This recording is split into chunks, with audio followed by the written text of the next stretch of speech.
अभियान करना है, पूरे देश भर में खुलकर करें।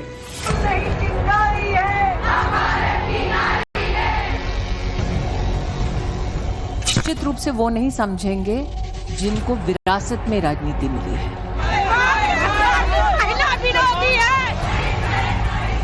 संविधान पर आक्रमण था और इसको हमने हरा दिया है।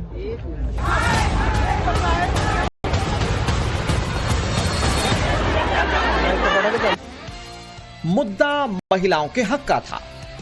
आंकड़े गवाह हैं कि नियत और बहुमत के बीच की खाई बहुत गहरी रही। ऐतिहासिक कानून बनाने के लिए 352 वोटों की दरकार थी, लेकिन पक्ष में पड़े मात्र 298 वोट।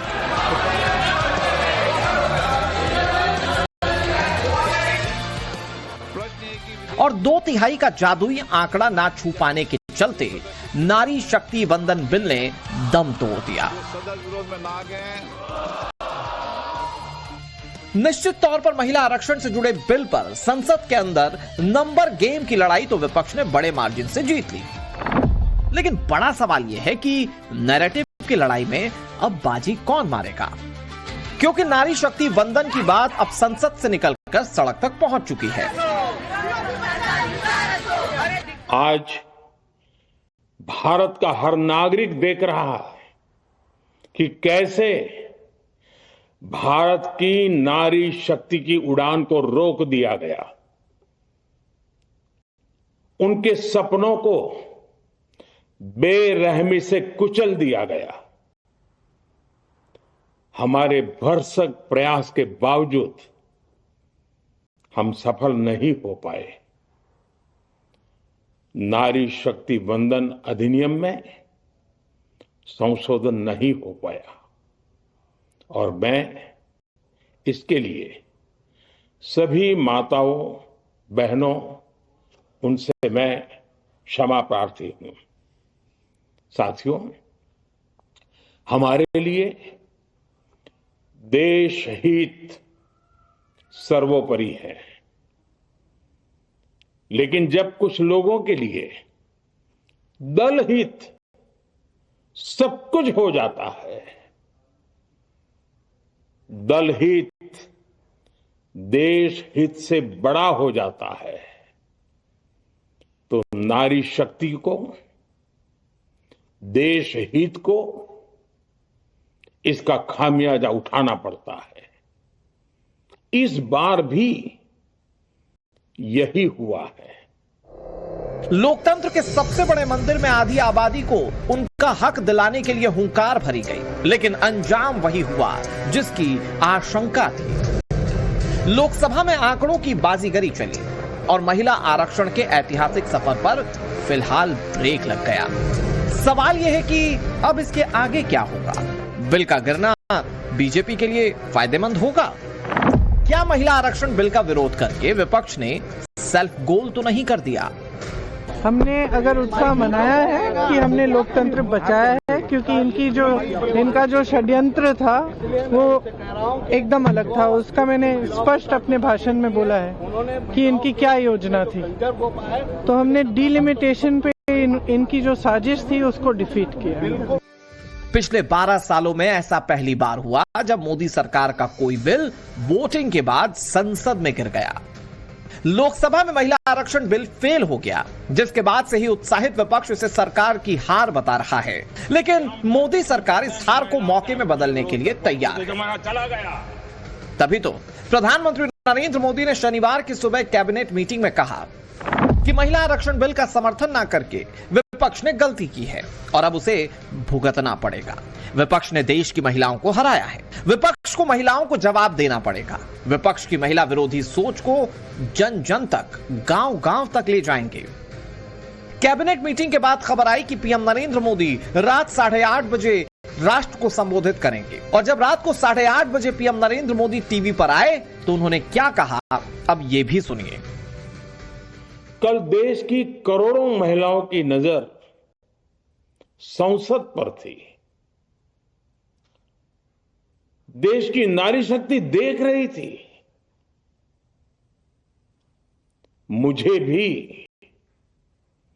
ये देखकर बहुत दुख हुआ कि जब ये नारी हित का प्रस्ताव गिरा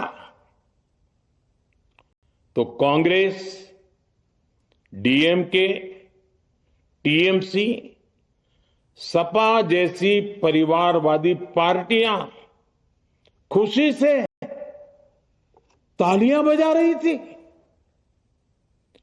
महिलाओं से उनके अधिकार छीनकर ये लोग मेजें थपथपा रहे थे। उन्होंने जो किया वो केवल टेबल पर थाप नहीं थी, वो नारी के स्वाभिमान पर, उसके आत्मसम्मान पर चोट थी। महिला आरक्षण विरोध करके जो पाप विपक्ष ने किया है, इसकी उन्हें सजा जरूर मिलेगी। इन दलों ने संविधान निर्माताओं की भावनाओं का भी अपमान किया है और जनता द्वारा इसकी सजा से भी वो बच नहीं पाएंगे। साथियों, सदन में नारी शक्ति वंदन संशोधन किसी से भी कुछ छीनने का नहीं था। नारी शक्ति वंदन संशोधन हर किसी को कुछ न कुछ देने का था। जाहिर है बीजेपी ने अब इस मामले को सियासी मुद्दा बनाने का फैसला कर लिया है। विपक्ष को एक्सपोज करने के लिए एनडीए पूरे देश में अभियान चलाने जा रही है। इस विरोध प्रदर्शन में एनडीए के सभी सहयोगी दल हिस्सा ले रहे हैं। नारी शक्ति वंदन बिल का जिन विपक्षी दलों के सांसदों ने विरोध किया, उनके क्षेत्रों में एनडीए जबरदस्त विरोध प्रदर्शन करने जा रही है, जिसकी तैयारी और प्लानिंग पूरी कर ली गई है और इसका असर जमीन पर भी दिख रहा है।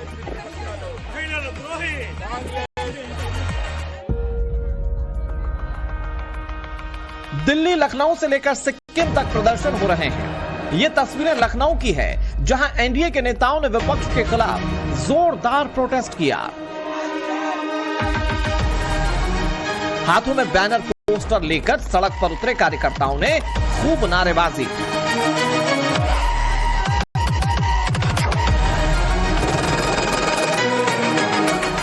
ये तस्वीरें दिल्ली की है, जहां मुख्यमंत्री रेखा गुप्ता और बीजेपी सांसद प्रवीण खंडेलवाल महिलाओं के साथ एक विरोध प्रदर्शन में शामिल हुए और लोकसभा में 131वां संशोधन खारिज होने पर कांग्रेस के खिलाफ अपनी नाराजगी जाहिर की।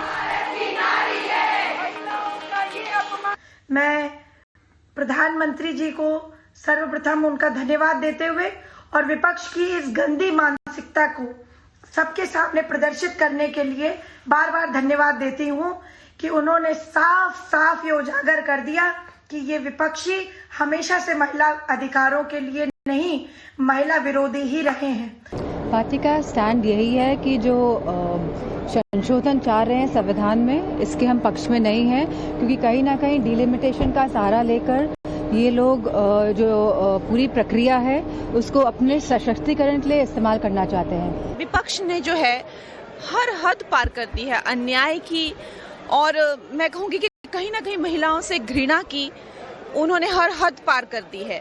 और आज भारत की बेटी जो है उसका मनोबल उन्होंने पूरी तरह से गिरा दिया है।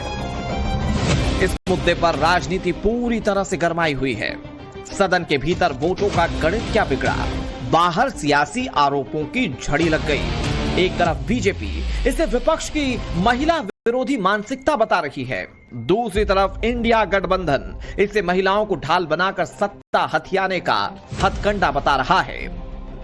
सवाल अब सिर्फ एक बिल के गिरने का नहीं है, सवाल है नियत का। सवाल 2026 की उस सियासी चाल का है जिसने 2029 की चुनावी जंग की दिशा तय कर दी है। सवाल यही है कि सदन की अग्नि परीक्षा पक्ष विपक्ष किस पर भारी पड़ने वाली है। सवाल ये भी कि नारी शक्ति वंदन बिल गिरने के बाद से बने माहौल में महिला वोटर्स का साइलेंट फैक्टर सत्ता के समीकरणों को किस हद तक प्रभावित करेगा। अगर इनको अभियान करना है पूरे देश भर में, खुलकर करें। लेकिन आज देश उस परिस्थिति में नहीं है जो 12 साल पहले था। और शायद कभी कभी ये होता है कि जब सत्ता बढ़ जाती है, लोग सच्चाई नहीं बताते हैं नेताओं को। तो इस पूरे ये जो पूरा पिछले 2-3 दिनों में हुआ, इससे कुछ हद तक ये भी दिख रहा है कि ये समझ नहीं पा रहे हैं कि आज भारत बदल गया है। भारत की जनता देख रही है, समझ रही है कि मीडियाबाजी, पीआर बाजी, ये बड़े बड़े अभियान, इतना सारा पैसा डाला जाता है इसमें, ये चल नहीं रहा है। की साधारण औरतों की महत्वाकांक्षा का उन्होंने हनन किया, हत्या की, इस बात का जश्न मना रहा है। विपक्ष किस बात का जश्न मना रहा है कि लोकतंत्र में संविधान जब एक व्यवस्था दे रहा है कि आप महिलाओं को उनका योगदान बढ़ाने में एक मौका दें, उस योगदान को बढ़ाने के मौके की हत्या करने का विपक्ष उत्सव मना रहा है। सामान्यतः मैं प्रियंका गांधी पर कुछ नहीं बोलता। आज शायद पहली बार उन पर मैं टिप्पणी कर रहा हूं। क्या कहा उन्होंने अपनी प्रेस में कि महिला का इस्तेमाल करना चाहते हैं? क्या देश की नारी इस्तेमाल का विषय है? और ये कांग्रेस पार्टी की एक वुमन एमपी जो उस प्रीमियर परिवार से आती है वो बोल रही है। ये कौन सी भाषा है? और इसी सोच का कारण था कि पहले सारे रिजर्वेशन के बिल को फाड़ा गया।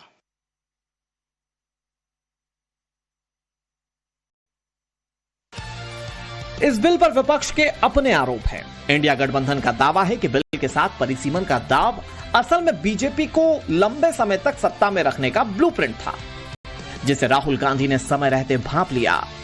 अब कांग्रेस बीजेपी की नीयत पर सवाल उठा रही है। राहुल गांधी ने सदन में बहस के दौरान कहा कि ये महिला आरक्षण बिल नहीं, इलेक्टोरल मैप बदलने की साजिश है। संविधान पर आक्रमण था और इसको हमने हरा दिया है, तो अच्छी बात है। नहीं, हमने क्लियरली बोला है कि ये महिला बिल नहीं है। ये हिंदुस्तान का राजनीतिक जो स्ट्रक्चर है, इलेक्टोरल स्ट्रक्चर है, उसको बदलने की कोशिश है। ये हमने रोक दिया है।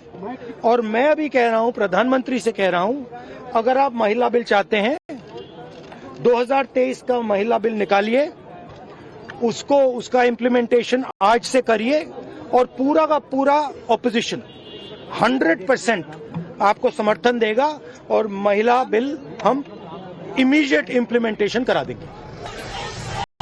संसद से होते हुए ये लड़ाई अब सड़कों और गलियों तक पहुंच गई है।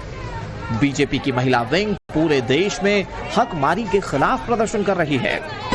विपक्ष को महिला विरोधी करार दिया जा रहा है। एनडीए की तरफ से महिला रिजर्वेशन बिल के संसद में गिरने को सरकार की नाकामी नहीं, बल्कि महिलाओं पर कांग्रेस के हमले के रूप में प्रचारित किया जा रहा है।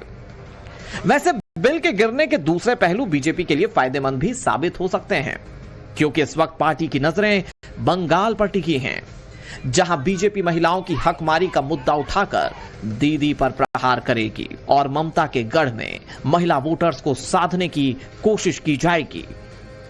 आज उत्तर प्रदेश के सीएम योगी आदित्यनाथ बंगाल में थे, जहां एक रैली में महिला आरक्षण बिल को लेकर वो जमकर विपक्ष पर बरसे। आपने संसद का वो दृश्य देखा होगा जब प्रधानमंत्री मोदी जी ने देश की बहनों और बेटियों के लिए लोकसभा और विधानसभा में 33% आरक्षण का विधेयक 2029 में लागू करने का संशोधन प्रस्तुत किया।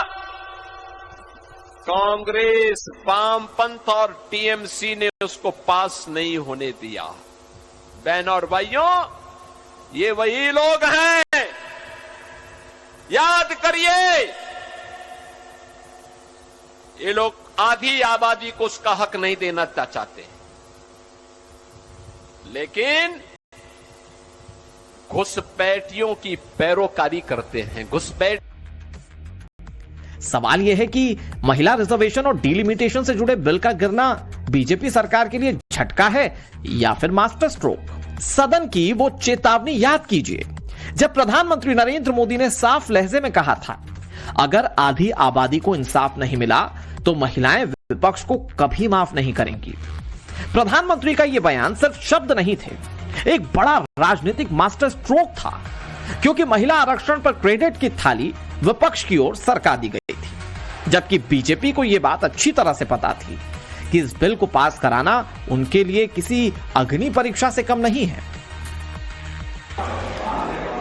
जैसे ये पारित हो जाए, मैं कल एडवर्टाइजमेंट दे करके सबका धन्यवाद करने के लिए तैयार हूं, सबके फोटो छपवाने के लिए तैयार हूं। क्रेडिट आप ले लो, चलो क्रेडिट की चिंता है क्या है जी, ले लो ना क्रेडिट, आपको जिसकी फोटो छपवानी है सरकारी खर्चे से हम करवा देंगे। विधेयक का गिरना सरकार की साख के लिए झटका हो सकता है, लेकिन यह भी सच है कि बंगाल चुनाव से पहले लाए गए बिल के जरिए बीजेपी देश की आधी आबादी को संदेश देने में कामयाब रही कि उन्होंने पूरी कोशिश की, लेकिन विपक्ष ने सरकार को महिलाओं के हक में काम नहीं करने दिया। ऐसे में सवाल यही है कि क्या विपक्ष ने अपनी बिसात बिछाते बिछाते बीजेपी के चौथे कार्यकाल का रेड कारपेट कहीं तैयार तो नहीं कर दिया, क्योंकि सियासत के केंद्र में अब आधी आबादी है जो साइलेंट किलर बनकर बड़े बड़े दिग्गजों का तख्ता पलट कर देती है। उन्होंने सोचा चलो पारित हो जाएगा तो जीत, पारित नहीं होगा तो हम हर नेता के सामने बाकी पार्टियों को महिला विरोधी कहकर महिलाओं के मसीहा बन जाएंगे। तो आप महिला हैं, हम जानती हैं कि महिलाओं का मसीहा बनना इतना आसान नहीं है, करके दिखाना पड़ता है। एक इतिहास है, कांग्रेस पार्टी का एक इतिहास है। परिसीमन महिला आरक्षण बिल लोकसभा में पास ना होने से गिर चुका है।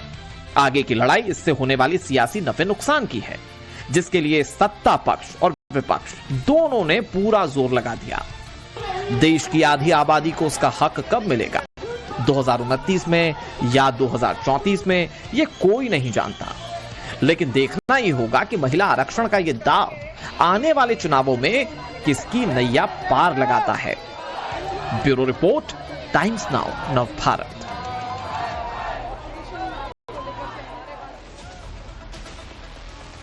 और नासिक टीसीएस धर्मांतरण मामले से जुड़ी बड़ी खबर आपको